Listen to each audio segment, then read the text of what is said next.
This is an ode to the forgotten feminine, with love letters to and from all kinds of women. Here for the daughters carrying the world upon their spine, wherefore the silence of our grandmothers we rise. Here to remember our power and shed our doubt. Forget the bullshit the patriarchy's on about. This is an ode to the forgotten feminine, with love letters to and from all kinds of women.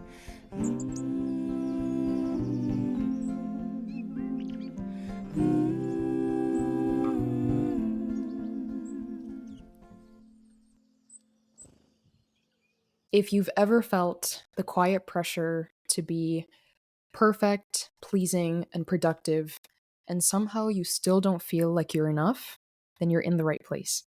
Welcome to the Letters to and from Women podcast, a sanctuary for women looking for a reprieve from the demands of perfection and purity from the outside world. This is where we disentangle the feminine shame present in our relationship wounds, ancestral trauma, and nervous system dysregulation. Shame about our very being that has become all too familiar and creates the core of our deepest patterns. But we're here to learn the solutions to alchemize these struggles into our most profound liberation. Because without advice made for women, by women, in an ode to what makes our womanhood so powerful, we cannot expect to experience the seat of our full potential. And before I go further, if this episode popped up on your podcast or YouTube feed and you're saying to yourself, I never subscribed to the Letters to and from Women podcast, but then you're looking at me on YouTube video or you're hearing me on audio and you're like, oh, I think I recognize this girl, or I've seen her before, or I've heard her before, it's because you may have previously been a subscriber of the Commitment to Growth podcast, and we have rebranded after an almost 2-year hiatus. Life happened, identity deaths and rebirths happened, business deaths and rebirths happened, all stuff I will get into in a later episode and more episodes to come. But of course, with a new mission behind the podcast, it needed a new look. And so did I. I got bangs since the last time we saw each other. I read Eat, Pray, Love, and I started listening to Joni Mitchell. And I think that sums up about everything that you can expect to hear on this show. Now, maybe you're tired of waking up every morning to a life where nothing you do ever feels quite good enough.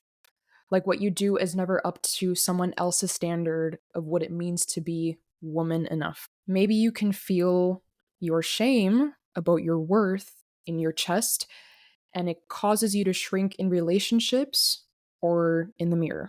Maybe the weight of trying to be likable and perfect and strong for the people you love has left you feeling unseen, even in rooms full of people you love. Survival mode is subtle like that. It's not always a crisis. A lot of the times it just looks like a woman who has become so disconnected from herself that it becomes her default because she thinks that being stressed 24/7 is what makes her enough. And if this sounds like you and you've spent a long time deriving pride from being on all the time and hustling all the time and shoving your emotions aside, I want to invite you to consider what happens when survival mode starts to soften. Because something extraordinary happens. Your body stops bracing against life and love. Your decisions become clearer. Your desires become your compass instead of the shame you feel to fit in.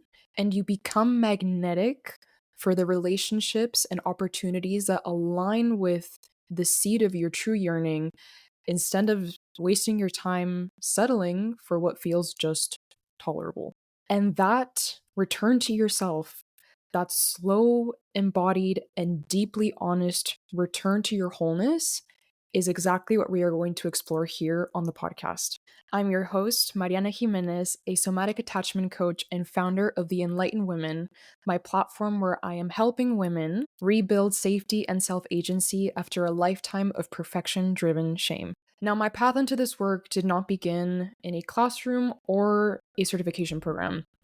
It began when I was 24, during a season of my life when I was quietly confronting the deepest roots of my codependency and the ways that I had centered my worth and identity around romantic relationships. And in the middle of that process, something very unexpected happened. I was confronted with a resurfacing of a memory of a sexual assault I experienced and had buried away and repressed for over 5 years. And it came up suddenly and unexpectedly. And my body responded before my mind could make sense of it. And I experienced intrusive flashbacks, anxiety attack, paranoia, and a hypervigilance that made the world feel like a place I didn't recognize. It felt completely and utterly unsafe.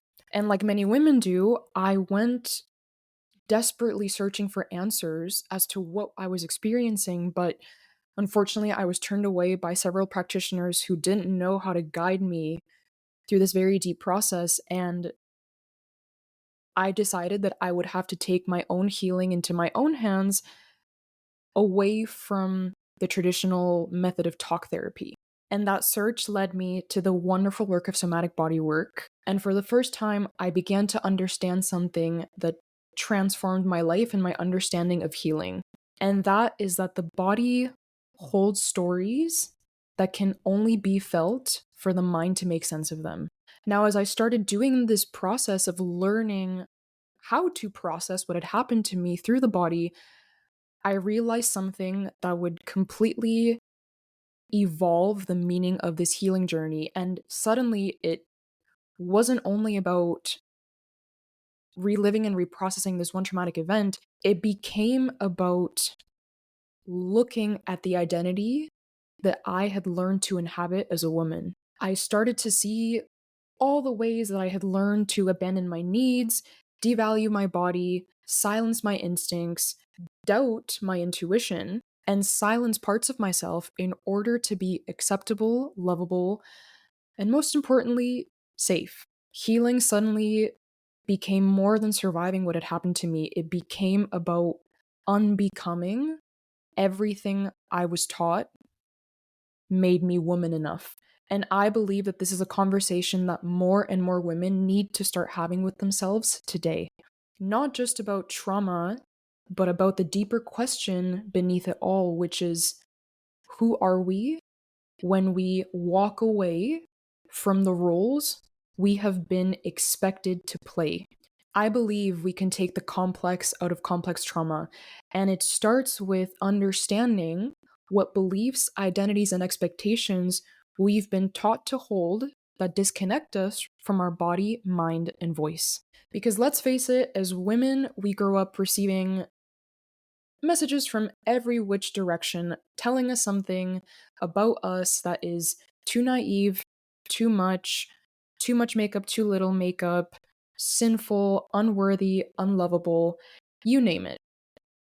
And you can imagine that taking in all those narratives eventually starts to shape how we relate to ourselves. This isn't a man hating, bra burning ceremony of a conversation. This is a collective return to the wisdom of our bodies before we were taught to abandon ourselves to be enough. As a somatic attachment coach, I spend countless hours teaching my clients and my students that attachment is not only something that exists between lovers born from a child's bond to their caregivers. Attachment is actually about the way we relate to everything in our life. And my goal is to take this concept and apply it in every conversation we have together, from showing you how attachment shows up and how safe we feel in our bodies, in the roles we learn to play, in the people we lust after or find ourselves drawn to, in the emotions we suppress or allow ourselves to feel, and even in the careers we choose and the ways we present ourselves to the world. Everything we engage with is attempting to fulfill a need within us, even if it isn't the healthiest way of fulfilling the longing beneath it. And over time, that's how attachments are formed. And they can be supportive or deeply limiting, including how we attach to our given or chosen identity as women. Now, when we look at the lived experience of womanhood in our culture, safety becomes an especially important conversation. Our nervous systems need a tremendous amount of evidence to feel safe enough to soften, to open, and to express the parts of ourselves that are creative, sensual, intuitive, and alive. But we live in a world that often sends women the opposite message, that our instincts are unreliable, that our emotions are excessive, and our existence is somehow less than that of men. And you can imagine that when those messages accumulate over time, shame silently becomes the fuel that drives how we show up in life. And we begin attaching ourselves to people, identities, places, and things that help us avoid feeling that shame, even when those attachments keep us disconnected from who we truly are. The path to liberation, I believe, from the work that I've witnessed in my clients and in myself, begins when we return to the body. When we learn to recognize what wholeness, authenticity, and aliveness truly feel like inside of us. From there, something pretty amazing starts to happen. We stop organizing our lives around what feels merely familiar or expected, and we start moving toward what genuinely feels aligned and alive. And that is the deeper intention behind these conversations. I want to invite you into a dialogue with your own body and help you explore how your heart may or may not be in conversation with the way you breathe, think, move, play, and love, and how this influences how you relate to yourself and the world around you. These conversations are meant to be shame free, honest, and deeply human. The ones that don't typically trend in spaces that are prioritizing maximizing productivity, quick toxic positivity, and obsessing over quick fixes. My goal is not to teach you how to be a more perfect version of yourself. It's to help you embody the fullness of who you are, even the parts of you that you perceive as broken, unworthy, or uncertain. And because I am also a writer and poet, I view this work through a creative lens. I believe that we are both the canvas and the artists of our own lives. Your emotions aren't something to be feared. In my eyes, they are the colors that become the palette you use to make meaningful art out of your life. Now, before we wrap up our very first episode together, let me leave you with this question. What if much of the anxiety you carry isn't a byproduct of stress or overthinking, but a symptom of unprocessed shame?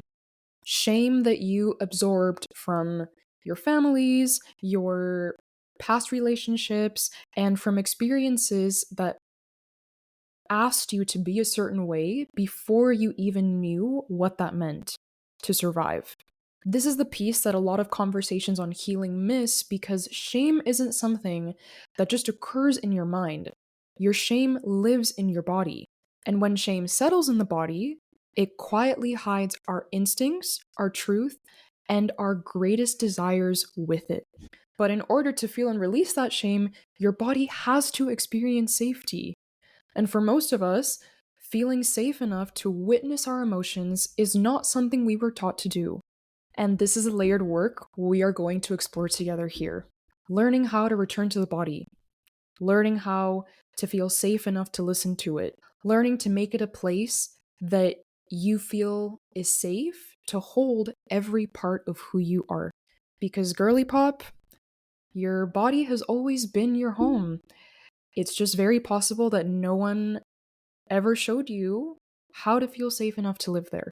And if any part of our conversation resonated with you, then I invite you to go and listen to the next episode because this is where we are going to dive a little deeper. We're going to explore how shame comes in and shapes how we show up in vulnerability, why we pull away when people get close, and how to feel safe enough in our bodies to let love in and transform us. When you're ready, continue on to the next episode and let's begin there. In the meantime, if you want to stay connected to the podcast, you can follow us on Instagram at letters to and from women, all one word, so you can get updates on upcoming episodes, guests, and events happening within the podcast community and beyond. And by the way, I really want to start a special tradition here on the show.